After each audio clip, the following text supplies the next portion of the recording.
पंजाब के एक छोटे से इलाके में श्रीधा नाम की 8 साल की लड़की रहती थी। वो तीसरी कक्षा में पढ़ती थी। उसकी बड़ी बड़ी आंखों में हमेशा जिज्ञासा चमकती रहती थी। हर सुबह वह अपनी नीली स्कूल ड्रेस पहनकर, 2 चोटियां बांधकर, बड़ी मुस्कान के साथ "माँ, मैं चलती हूँ" कहती और स्कूल की ओर दौड़ती।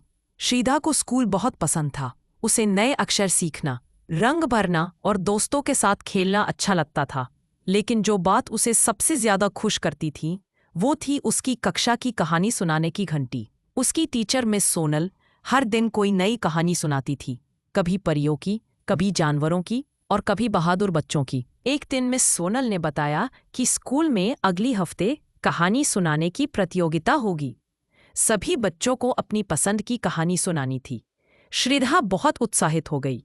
उसने तय किया कि वो सच्ची हिम्मत नाम की कहानी सुनाएगी, जो उसने अपनी दादी से सुनी थी।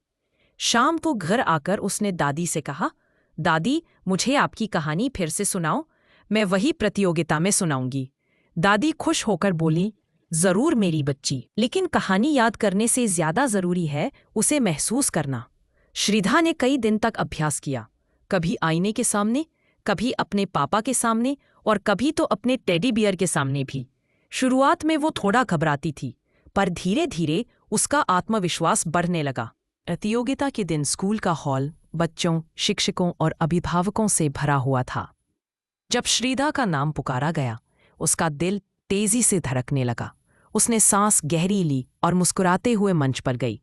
"मेरी कहानी का नाम है सच्ची हिम्मत", उसने कहा और बोलना शुरू किया।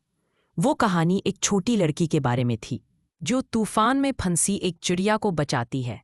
श्रीधा ने कहानी इतनी भावनाओं और आत्मविश्वास के साथ सुनाई कि सब मंत्रमुग्ध हो गए। जब उसने आखिरी पंक्ति बोली, "हिम्मत वही होती है जो डर के बावजूद सही काम करे", तो पूरा हॉल तालियों से गूंज उठा। प्रतियोगिता के अंत में मिस सोनल ने घोषणा की, "पहला पुरस्कार जाता है श्रीधा रत्ना को।" श्रीधा की आंखों में चमक और मुस्कान में गर्व झलक रहा था। उसने ट्रॉफी ली और सबसे पहले दादी को गले लगाया। घर लौटकर वह बोली, "दादी, आपकी कहानी ने मुझे जिताया।" दादी मुस्कुराई, "नहीं बेटी, तेरी सच्ची हिम्मत ने।" उस दिन के बाद श्रीधा ने तय किया कि जब भी किसी को डर लगे, वह उन्हें सिखाएगी कि असली हिम्मत डरने से नहीं, उस डर का सामना करने से आती है।